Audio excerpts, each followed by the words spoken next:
Ndugu zangu watukufu wa Kiislamu ambao mwatufuatilizia au mwatufuatilia kupitia katika chaneli yetu hii pendwa kabisa ya Mafuraha TV, lakini kwa majina ninaitwa Omar Said Kachui. Leo nipo na Sheikh wetu Qasim Musa ibn Mafuraha. Tunataka kujua kuhusiana na swala zima la historia yake au historia ya Sheikh wetu Qasim Musa ibn Mafuraha. Leo ninaye hapa, tutamsikiliza. Sheikh, assalamu alaykum. Wa alaykum salaam wa rahmatullahi wa barakatuh. Sheikh Qasim Musa ibn Mafuraha, sisi au mimi au sisi wanafunzi wako tunataka kufahamu juu ya swala zima kuhusiana na msafara wako wa ilmu. Ulisoma, ulianza wapi na ulisoma kwa muda gani? Naam, alhamdulillah rabbil alamin. Kwanza nimshukuru Mwenyezi Mungu kwa lugha ya Kiswahili aliyetuumba na akatupa afya njema na tukabaki mpaka leo tukiwa tunapumua. Lakini pia swala na salamu zimwendee mtukufu wetu Bwana Mtume Muhammad sallallahu alaihi wasallam. Yeye ndiye mtaalamu, ndiye mwalimu wa umma huu. Ama jambo mlilotaka wanafunzi wangu la historia ya msafara wa elimu nilimopitia ni jambo kubwa na lina historia kubwa, yani pana mno. Lakini kwa vile mlitaka na mimi sina khiana, niwape historia yangu kwa ufupi, pamoja na kutaka kuielezea historia yangu kwa ufupi. Bahati nilizopata katika kusoma, lakini niseme wa kuniita mashekhe ni nyinyi, wa kuniita shekhe ni nyinyi wanafunzi wangu. Bado sijafikia level hiyo ya ushekhe, lakini na imani mnatamaa kwamba na mimi nikawa shekhe siku yoyote. Mashekhe wapo na sisi ni walimu wadogo wadogo, lakini kwenu nyinyi haki yenu kuita vyovyote mnavyoita, ikiwa ni dua na tamani zitanifika. Safari yangu, kabla ya kuieleza, kwanza nieleze jina langu kwa ukamilifu na wapi nilizaliwa na baba yangu na mama yangu ni nani. Kwa jina ninaitwa Qasim Musa Mafuraha. Yako mengine yako yamekata. Sasa ninafupiliza hivyo, jina ni refu mpaka tunapata huo ukoo Mafuraha. Mimi nilizaliwa katika mkoa wa Lindi, kijiji cha Mkwajuni. Baba yangu ndio huyo Musa Omar Said Mafuraha, na mama yangu alikuwa anaitwa Aisha binti Uthman. Wazazi wangu baada ya kunizaa wakanilea nikafikia kiwango cha kunyanyuka na kuzungumza. Basi katika mazazi yangu, kwanza niache nirudi nyuma. Nilizaliwa tarehe 15 mwezi wa 7 mwaka 1987. Tarehe 15 mwezi wa 7 ndio nilizaliwa mwaka 1987 katika kijiji hiko cha Mkwajuni mkoani Lindi. Kabila la baba yangu ambalo ndio la kwangu ni Muyao. Baba yangu ni Muyao na mimi ninasema ni Muyao. Ama mama yangu kabila lake ni Mwera na ndio watawala pale Lindi. Wamejazana sana Mwera, watu ambao wanapenda sana chumvi.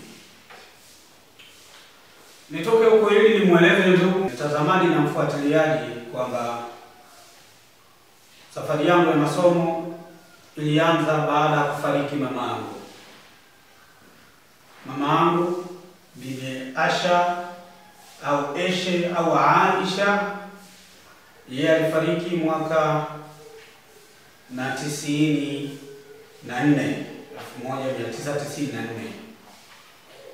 Alipofariki zikapita 40 karamu. Baada ya hapo baba akafikiria nikasome, na mimi kipindi niko ndogo zikiwekwa hizi hadhara za Mtume sallallahu alaihi wasallam, pale baba alikuwa na kawaida ya hakika anaweka. Sasa namna wanapozungumza mashehe kuhusu Mtume Muhammad sallallahu alaihi wasallam, nikajawa na mapenzi mimi nikasome dini. Yaani ni katika masomo ambayo nataka niyapitie ni dini. Na nimwambie ndugu mtazamaji katika kitu kigeni ambacho leo nitampa kabla sijaondoka kwenye safari hiyo, niko nyumbani. Jina halisi walioniita wazazi wangu nilikuwa naitwa Juma. Nilizaliwa siku ya Ijumaa mchana, na wazazi hawakwenda mbali wakaniita Juma. Mimi baada ya kusikiliza mashehe wanapotoa waadhi wakimzungumzia Mtume Muhammad sallallahu alaihi wasallam na watoto wa mtume, nikaona nafasi yangu mimi kwa mtume ni wapi. Nikapenda jina la mwanawe, angalau na mimi niwe na sehemu ya mapenzi kwa Mtume sallallahu alaihi wasallam. Wakati nimeelekezwa jandoni wanaita Itani, kule nikaliteua ile jina, nikamwambia wazazi kuanzia leo niiteni Kasim na sio Juma. Kwa hivyo jina langu Kasim Musa Mafuraha, hilo ambalo limetajwa ni jina ambalo asili halisi niliyopachikwa na wazazi. Sasa baada ya mama kufariki na kumwambia baba akanisomeshe, baba mwenyewe akawa na hamu, nikachukuliwa au nikasafirishwa nikapanganishwa kuelekea mjini Kilwa, kwa maana wilaya ya Kilwa, mkoa huo wa Lindi. Safari yangu ilianza na ikafika katika mji wa Kilwa Pande. Safari yangu kutoka kijiji cha Mkwajuni kuelekea wilaya ya Kilwa katika kijiji cha Makongoro Pande. Safari yangu ilianza mwaka na 96 nikafika katika kijiji cha Makongoro mjini Kilwa Pande. Kijiji cha Makongoro, kata ya Himaliao, na wilaya ndio hiyo Kilwa kwa wasomi. Mwenyezi Mungu akajalia nikabahatika kumsoma Sheikh ambaye ni mtu mkubwa, na kwa kweli ninasema haya kwa sababu tunahitaji historia, lakini ni watu wakubwa kueleza na kuwataja. Bahati niliyopata nilisoma Sheikh mmoja katika mtaa wa Ruwango, anaitwa Sheikh Umar Ali Saidi Kolowele. Huyo alikuwa ni shekhe wa kijiji muda huo, na wakati nimefika mimi ni mtu mzima, kwa hiyo kama vile mimi ninamuita babu, na alikuwa ni mtu mwenye masiara sana, yani anakuchukua kwa namna ulivyo, basi muda wote mimi namuita babu, wewe hata shekhe. Safari yangu nilipofika hapo nikaingizwa madrasa, na walionichukua kwa vile ninakata ndio siwezi nikataja watu wote. Kuna watu wana wema, watu wengi sana wamefanya wema kwenye msafara wangu, lakini siwezi kuwataja wote. Kwa hivyo shekhe akanipa nafasi ya kusoma pale madarasani, na mwalimu wetu mdogo kipindi hiko ambaye alipewa jiti ni al-Ustadh, sasa hivi ni Sheikh Abdallah ibn Muhammad Ali. Yeye ndio alikuwa ana jiti wa kutusimamia mara kwa mara, hata zile zinazoitwa bakola Yeye ndio alikuwa mchapaji mzuri. Sasa baada ya kusoma pale mwaka 2007 babangu akafariki, ambaye mzee Musa akafariki.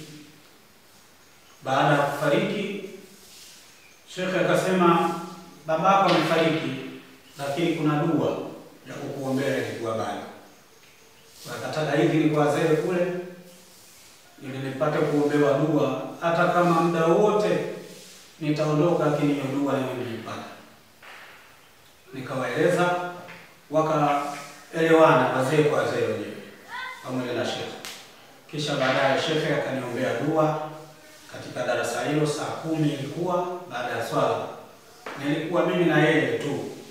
Dua hiyo sijui ni dua gani, lakini alisoma kisha akaniambia nimekuruhusu nenda kasomeshe kokote kule.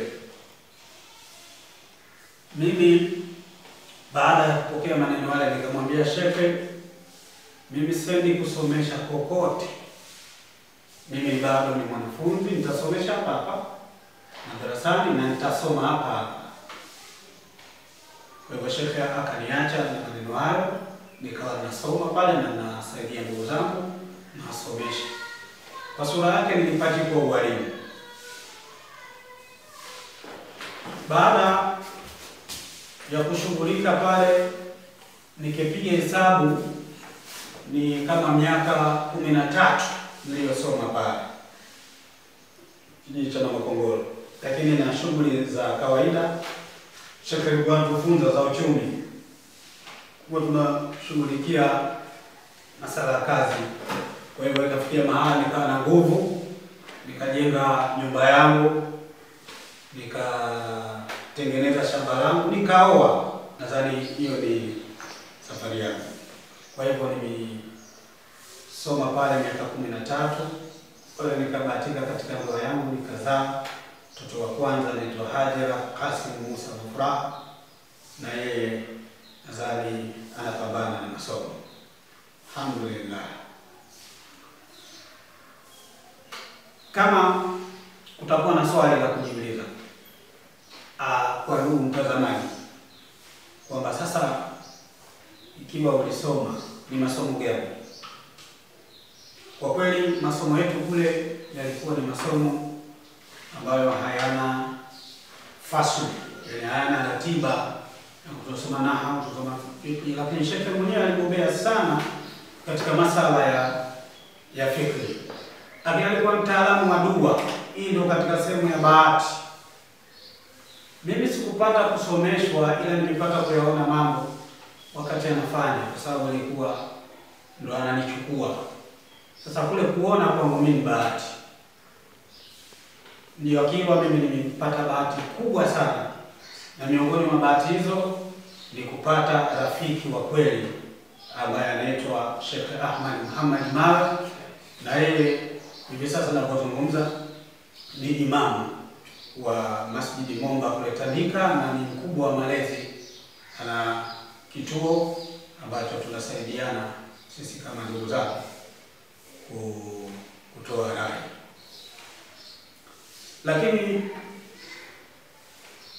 nataka nizungumze maneno ya Mwenyezi Mungu Subhanahu wa Ta'ala. Mungu anasema wa amma bi ni'mati rabbika fahadith.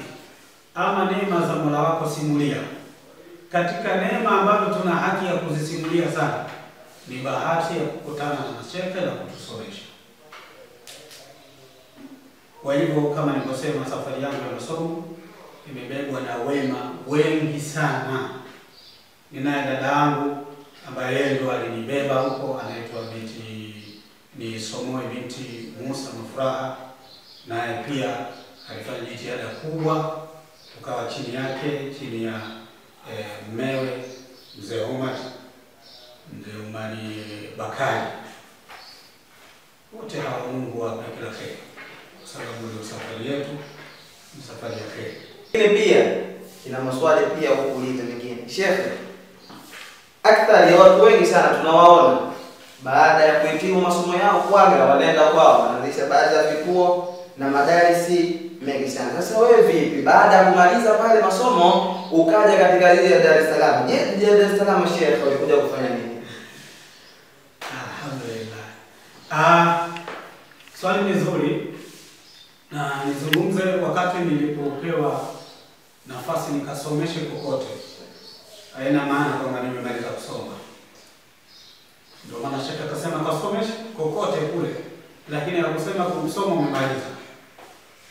Nilifanya jitihada nyingi sana za kutamani nisome zaidi, lakini katika watu ambao walinisukuma zaidi nipate elimu ni Sheikh Ahmad Muhammad Maka, rafiki yangu huyo.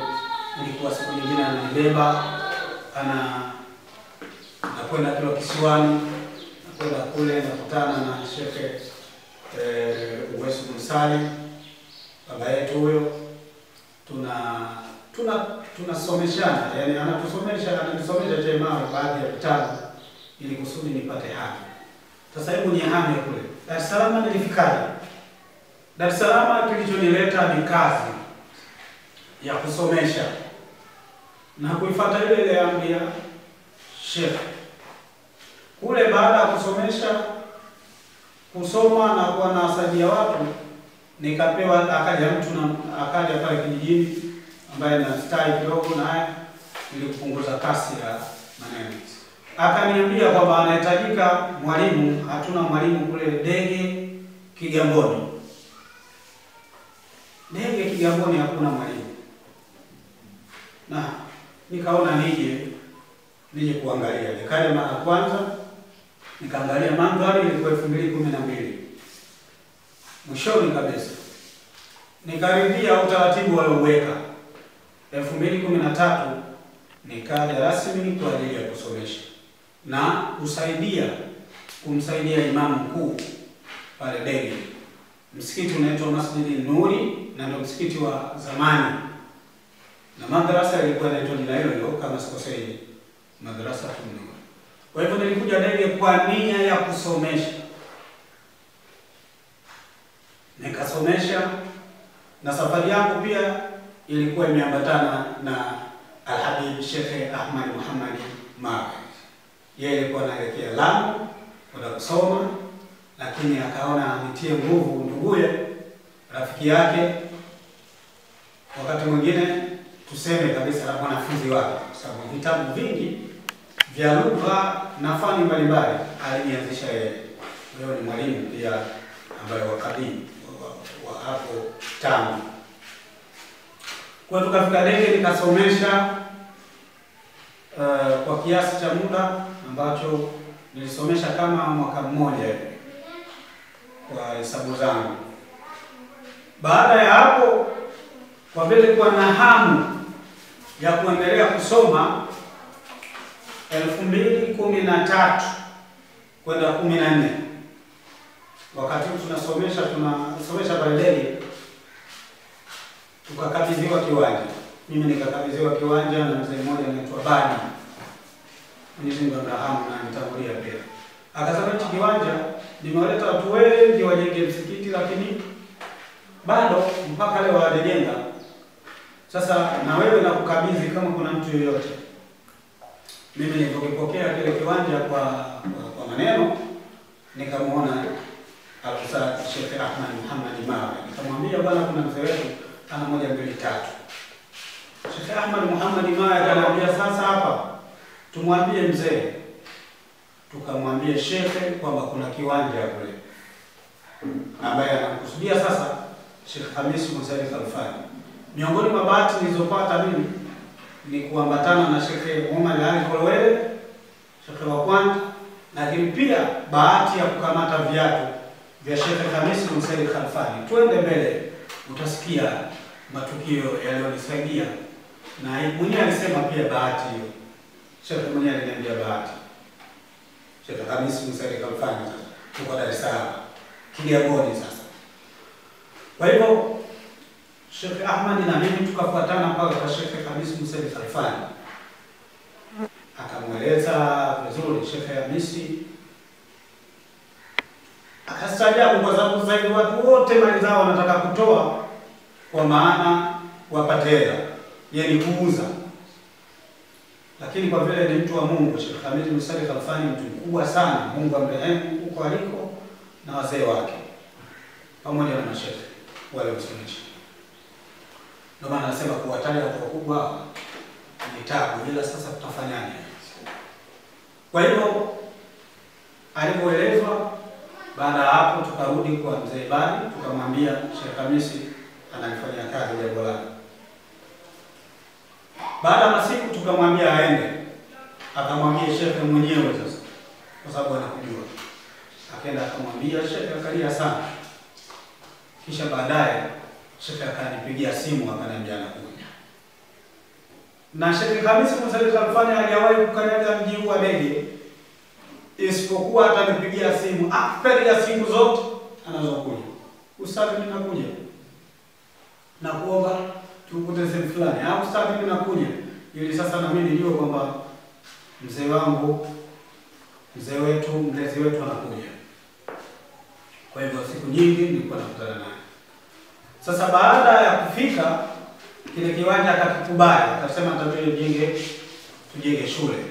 Na asili ya ile shule ya Dege, madrasa tulihia ilikuwa Igeza. Yeye mwenyewe alituambia nilishauriwa tuipeleke hapa Igeza na walimu. Na siwezi kuwataja walimu gani kwa sababu hakututajia. Kwa hivyo akapenda iwepo Dege sasa. Ilipokuwa ana harakati za kuitengeneza ile shule, bahati namba moja nilipata mimi. Akanipa kalamu kwa amri. Akaniambia tafuta wanafunzi, tuko wawili tu katika msikiti Masjid Nur, tupo nje barazani. Akaniambia tafuta wanafunzi, wakishatimia iko kiwango, madrasa tutaanza kabla hata kujenga. Mimi nikasema ndio tamaa yangu sasa, elimu inakuja. Na ni kweli elimu. Baada ya pale nikaondoka kutafuta wanafunzi bila kujali kwamba ni wakati gani. Nikakodi pikipiki, nikatembea kuanzia Sibutu, Cheka, Gomvu, kule kote nikapita kuandika wanafunzi. Nikaja mpaka nikapata idadi ya wanafunzi wanokaribia 30. Na wakati mwingine kwa nasafiri magharibi, baada ya swala naenda sehemu ya msikiti na waambia kwa zile ambazo nilibahatika kufika. Wengine nilikutana nao na waambia majumbani mwao Sheikh atakaweke madrasa. Sasa wakati huo na huku Sheikh Ahmad Muhammad Mawe naye akienda kusoma akirudi tunakuwa naye anamsaidia Sheikh Hamisi kwenye mambo yake. Mimi nikafikiria na mimi nisome.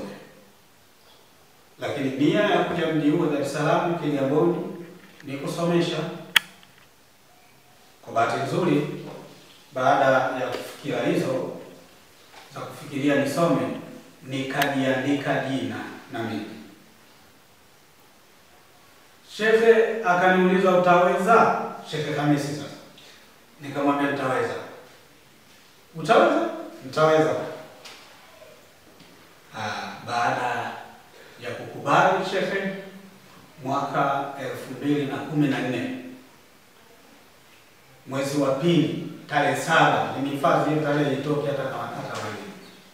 Sheikh akaja kufungua kituo katika msikiti Masjid Nur, ndio yakaanza masomo pale. Sasa kabla ya kuanza masomo ilifikia wakati wale wanafunzi wote wapewe vitabu vyao. Sheikh Hamisi bin Said Khalfani ndio alioniletea seti nzima ya vitabu vyake. Vitabu vya mwaka wa kwanza. Kwa mimi zamani imebebwa na Sheikh Hamisi bin Said Khalfani niendelee kusomea lugha, nahau, sarfa, mantiq, hadithi na fani mbalimbali. Kwa hivyo namshukuru Mwenyezi Mungu, hii bahati. Na aliniambia nakupa hii kalamu ustadhi, ni bahati kubwa sana. Mimi nahesabu bahati kuwa nimefuatana naye, nimemfuata, nimeshika viatu vyake. Bahati pia kuweza mimi kuandika. Yule ni mtu mkubwa sana. kupewa amri hiyo mimi, mtu wa chini, yani katika watu ambao wanahesabika, naweza kusema sijui chini ya kiasi gani, kwa level ya yeye aliyokuwa na elimu cha Mungu wake, namna alivyokuwa na mapenzi na Mungu wake. Kwa kweli siwezi nikamweleza yeye. Kiukubwa tu nieleze kwamba nia ya kuja huku Dar es Salaam ni kuja kusomesha. Nikasoma pale miaka 7. Lakini wakati huo nasoma miaka 7, ile miaka tuseme 1, 2, 3 mpaka tunafikia wa 7, mambo mengi yamepita kama unavyojua. Nasoma nikiwa na familia na mtoto mmoja na mke. Ikafikia wakati hata nikitamani kuongeza mke naogopa, sababu bado mwanafunzi na wanafunzi wenyewe wa kwenda rudi. Ukitaka historia kwa ufupi ni hiyo hapo, na kama kuna swali niulize. Mimi swali nayo. Mimi ni mwanafunzi wako na nimekujua kitambo kwa kweli hadi muda mrefu. Lakini shehe na swali jingine ambalo nakuuliza. Naam. Mpaka leo hii umesomesha au umesomesha madrasa ngapi au vituo vingapi mpaka leo hii shehe? Alhamdulillah. Kwa takriban nikihesabu madrasa nilizosomesha zinafika 5. Ikiwemo ile madrasa shekhe mwenyewe ilikuwa inaitwa madrasa tu Nurul Huda na Makongoro. Alifariki miaka 2012. 12 mpaka 13 ndio alifariki.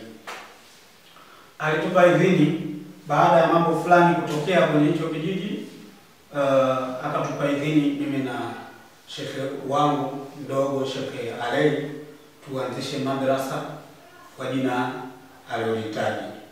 Tukaiweka madrasa ambayo jina lake inaitwa Istiqama fi Din, mpaka leo ipo na inaongozwa na Shekhe Abdallah ibn Alei. Hiyo ni madrasa ya pili. Madrasa ya 3 ni madrasa tu Nuni ambayo ipo Dege Kigamboni, Dar es Salaam. Wakati huo baada ya kuwa naanza madrasa, naanza ihya, nikaambatana na watu wa Dege mpaka tukashindana, tukapishana kidogo. Kazi za dini ni ngumu sana, kazi za kusomesha, kiasi kwamba mtu kama kwa makini anaweza kaacha. Zinahitaji subira, zinahitaji uvumilivu mkubwa. Kwa hivyo yale yaliyotokea pale Dege yakanifanya mimi niache pale. Nikaacha, nikaambatana na mzee wangu Habib, kipenzi changu, mzee wa Maliali Maroba. Yeye alikuwa ni kama mwanakamati wa msikiti pale Dege na ni kiongozi katika madrasa, kwa sababu kiongozi wa msikiti ndio alikuwa anaongoza na ile madrasa kuitazama. Yeye akanibeba kuniingiza mtaani kwao. Tukaanza kufanya kazi za utafiti, tukiwemo na Sheikh Ahmad Muhammad Mawe. Ni naye umomote, ni naye kila tukio tunamweleza, na akiwepo anakuwa mguu kwa mguu na mimi. Na Sheikh Ahmad Muhammad Mawe ndio mwalimu wa kwanza, katika walimu wa kwanza kusomesha pale Dege ihya ni yeye. Lakini msinsahau pia shekhe wangu, mudiri wetu, Sheikh Ramadhan Khatibu, Allah marhamu, Mwenyezi Mungu amhurumie. Kwa hiyo huyu bwana ndio alipewa ukuu pale.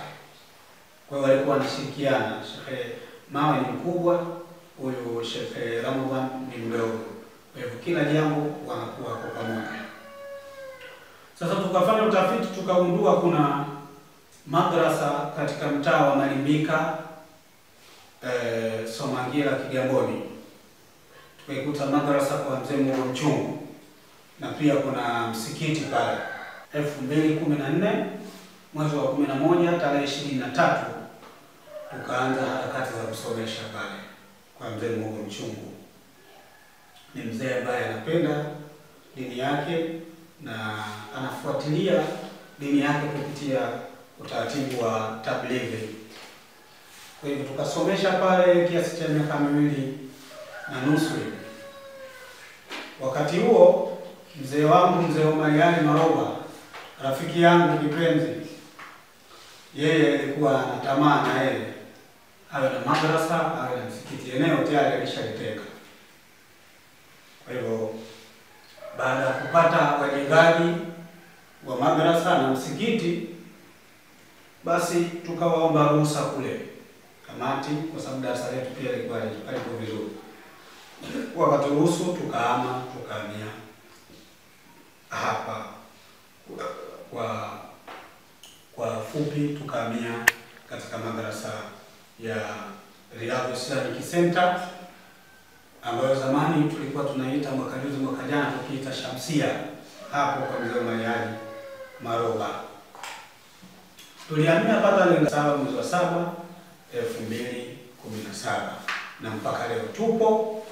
Kwa takriban kwa hisabu yangu eneo hili la Dar es Salaam itakuwa nimesomesha kiasi cha miaka 10 na ushehi, na humo napita kusoma, bado ni mwanafunzi naendelea kusoma. Ndio maana nikasema kwa kuniita shekhe ni nyinyi, kwa maana ya kuniombea dua, lakini mashehe wako. Kuna swali jingine? Ninalo shehe. Shehe, ili uende katika swali la mwisho. Naam. Nini neno lako kwa wale ambao wanakutazama kwa muda huu kupitia katika chaneli yetu hii pendwa kabisa Mafuraha TV?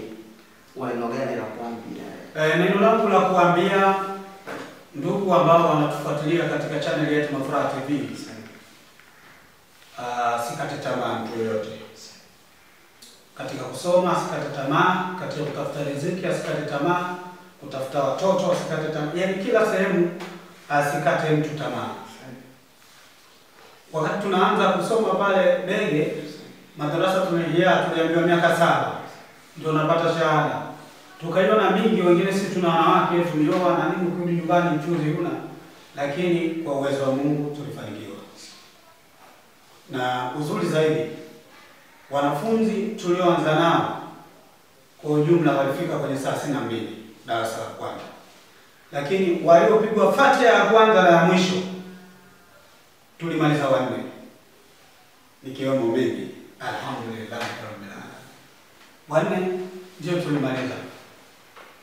Yaani Fatiha ya kwanza madrasa Bege tu, ambayo fani zilizotumika pale nahau, sarfa, mantiki, hadithi, lugha na tafsiri na vitu vingi vya ihya ambavyo inajulikana na watu wengi ambao wanajua. Kwa hivyo la kuambia wasikate tamaa, lakini pia niwahimize waishi mjini wenye kuweza kuishi mjini. Mtume amesema alaikum bil Madina, kama itakuwa hadithi sahihi au dhaifu, ila mimi niokota hiyo. Wanaweza kuishi mjini waishi mjini, wanaweza kuishi mashambani waishi mashambani. Maana kila mmoja aende sehemu ambayo anaiweza, na huko anapokwenda asikate tamaa. Ukiwa uko mjini usikate tamaa na maisha yako wala elimu. Kwa nini niseme mjini? Mjini ndio kunapatikana walimu wengi. Wale tunawataja wengi wako mjini. Lakini mjini kunapatikana vitu vingi, mnajua, tofauti na shamba. Lakini yoyote atakaye kuwa yupo sehemu yoyote asikate tamaa. Hili ndio neno langu la mwisho, na nadhani tuishie hapo inshallah katika historia hii fupi.